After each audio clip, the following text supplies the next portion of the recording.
In the peculiar warm winter of 1814, the city of New Orleans, a previously French, turned American port city located at the mouth of the Mississippi River in the Gulf of Mexico, stood as one of the most important places in the young United States, and yet pivotal points as well, in the War of 1812. Situated along the swampy marshlands of the Mississippi River, it controlled access to the vast interior of North America. Simply put, whoever controlled New Orleans controlled the gateway through which farmers, merchants, and settlers alike shipped goods from the Ohio, Missouri, and Mississippi River valleys into the east. But across the Atlantic Ocean, Great Britain had spent the better half of a century fighting the Empire of France, and by the spring of 1814, Napoleon had been defeated, and Britain was finally free to focus more attention on its war with the United States. You see, British leaders believed that capturing New Orleans could cripple American trade and give Britain enormous leverage in future peace negotiations. Many Americans feared that if the British seized the city, they might challenge the legitimacy of the Louisiana Purchase itself and permanently control the lower Mississippi River. In order to carry out the campaign, Britain assembled a powerful expeditionary force under Vice Admiral Sir Alexander Cochrane and Major General Sir Edward Packenham, one of the British Army's most experienced officers.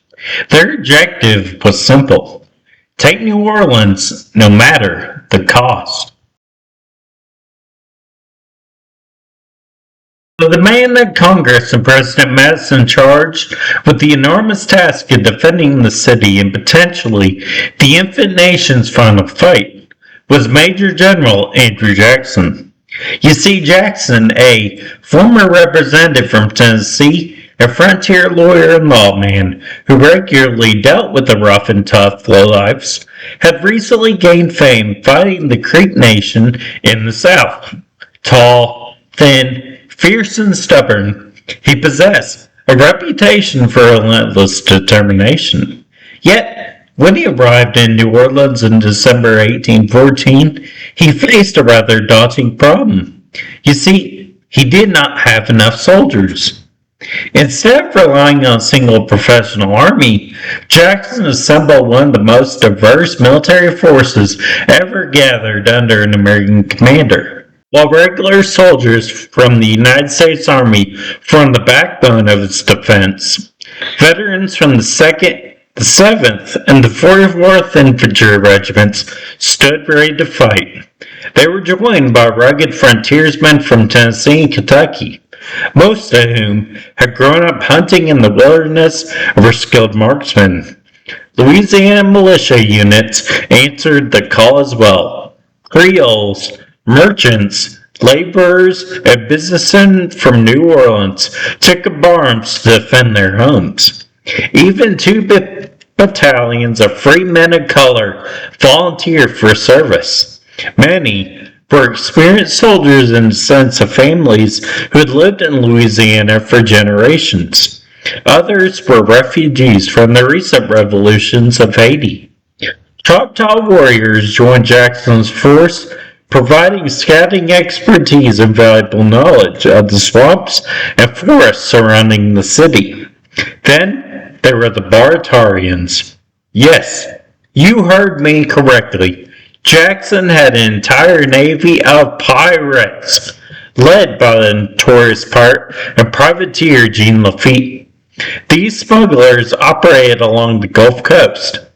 Although Jackson initially viewed them as criminals, yet Lafitte offered what Jackson desperately needed: experienced sailors and artillerymen of the sea, and accepted their help. Soon, an extraordinary coalition stood ready to defend New Orleans. Frontiersmen, pirates, sailors, soldiers, Native Americans, and free black men and local citizens would fight side by side. October 14th of 1814, British forces struck first. a flotilla of American gunboats guarding Lake Bjorn, an estuary of the Gulf used as a natural safeguard for the city just to the west, was overwhelmed by British sailors and Royal Marines alike. The victory opened a route towards New Orleans. British troops then began a difficult advance through bayous, marshes, and canals south of the city. On December 23rd, approximately 1,800 British soldiers reached the east bank of the Mississippi River. Their arrival might have gone unnoticed. That is, instead, Major Gabriel Villaret escaped from his plantation after British soldiers occupied it. Racing through the night, he warned Jackson that the enemy had arrived. Jackson immediately acted. That same evening, he launched a surprise night attack against the British camp. Now, you have to remember for a moment that this is pre-flashlight days, so getting several thousand men to perform a quality attack in the dark, which claimed the lives of 0 Americans, by the way, is pretty freaking metal. Gunboats fired from the river while American troops advanced through darkness and confusion.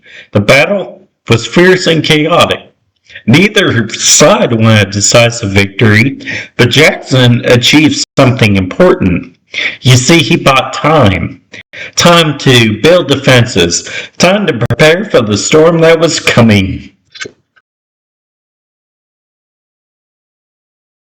North of the British camp lay the Rodriguez Canal, a natural deep-water creek that separated the mainland from an island area the British had to land on, and Jackson immediately recognized its potential. His soldiers transformed the canal into a fortified defensive line stretching from the Mississippi River to a nearby cypress swamp.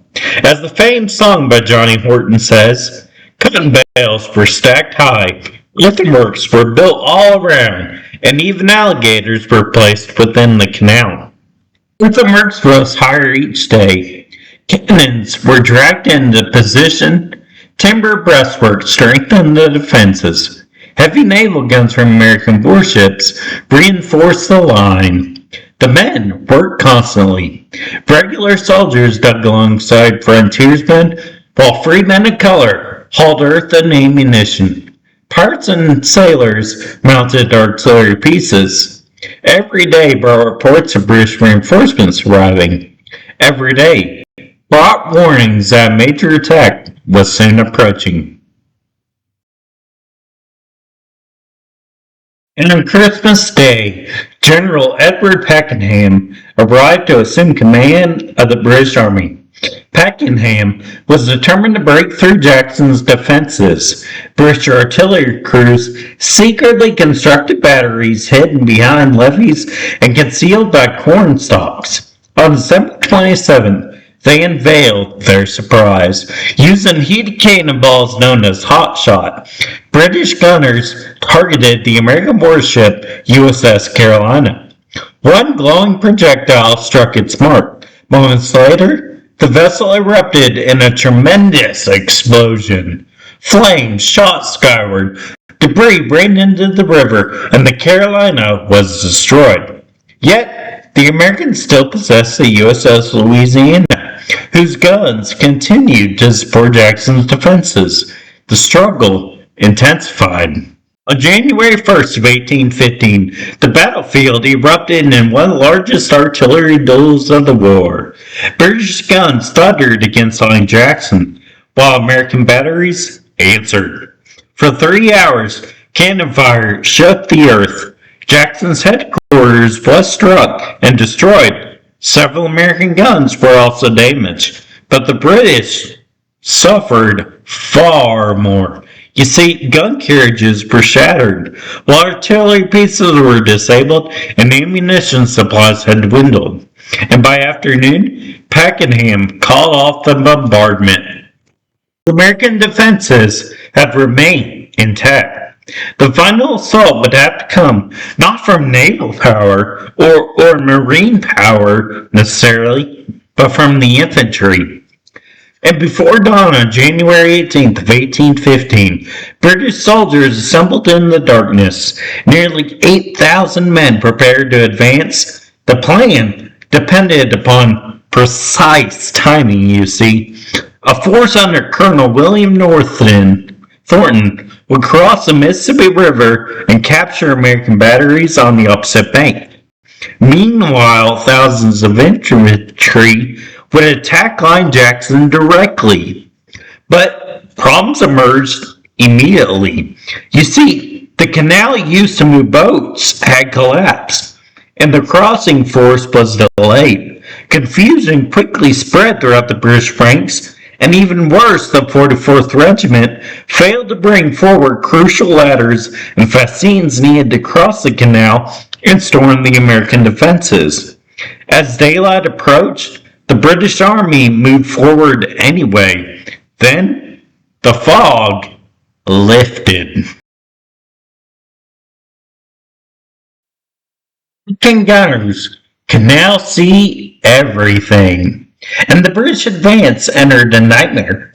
Cannons roared from the American earthworks, while grape shot ripped through tightly packed formations. Musket fire crashed from behind the breastworks. Men fell by the dozens, then by the hundreds, and Major General Samuel Gibbs was mortally wounded while leading the attack. Colonel Robert Rennie captured an advanced American position near the river but was quickly killed in a counterattack, and General Pakenham rode forward attempting to rally his troops, but a blast of grape shot struck him. He fell, mortally wounded. Yet, trying to continue, he was hit again, and the commander of the British Army was dying. Despite extraordinary courage, though, British soldiers could not break through. Some reached the parapet, only to be shot or captured. Others sought shelter in the canal. Most never reached the American line that day. Within 30 minutes, the assault had collapsed, and the field before Line Jackson was covered with red-coated soldiers. The British, however, despite their overwhelming casualties, did achieve one success that day. You see, Thornton's delayed force crossed the Mississippi and captured the American battery on the west bank. For a brief moment, it appeared that they might turn those guns against Jackson's line. Yet, the victory came too late. You see, the main assault had already failed, and the British commanders determined that they lacked sufficient troops to hold the position. Orders were issued to withdraw, and the campaign was over. In front of Line Jackson lay more than 2,000 British casualties. American losses were astonishingly light. The British remained near New Orleans for several days before retreating completely, and their attempt to capture the city had failed. Now, in conclusion, unknown to the soldiers fighting on January 8th that day, peace had already been negotiated. You see, the treaty again had been signed in Europe on December 24th of 1814. News simply had not crossed the Atlantic Ocean in time. Thus, the Battle of New Orleans became the final major battle of the War of 1812. Its consequences, however, were enormous. You see, the victory sparked celebrations across the United States. Americans viewed the triumph as proof that their young nation could stand against one of the world's greatest military powers. For Andrew Jackson, the battle transformed him into a national hero. His fame grew with each passing year till he eventually carried him to the presidency of the United States. The battle also demonstrated the power of unity. Regular soldiers fought beside frontiersmen. Choctaw warriors fought beside Tennessee riflemen, and free men of color stood alongside merchants, sailors, and even pirates. Together, they defended New Orleans. Together, they achieved one of the most dramatic victories in American military history. More than 2 centuries later, the Battle of New Orleans remains a story of courage, of preparation, leadership, and determination. A battle where an unlikely army stood beyond the line of earthworks and changed the course of American history.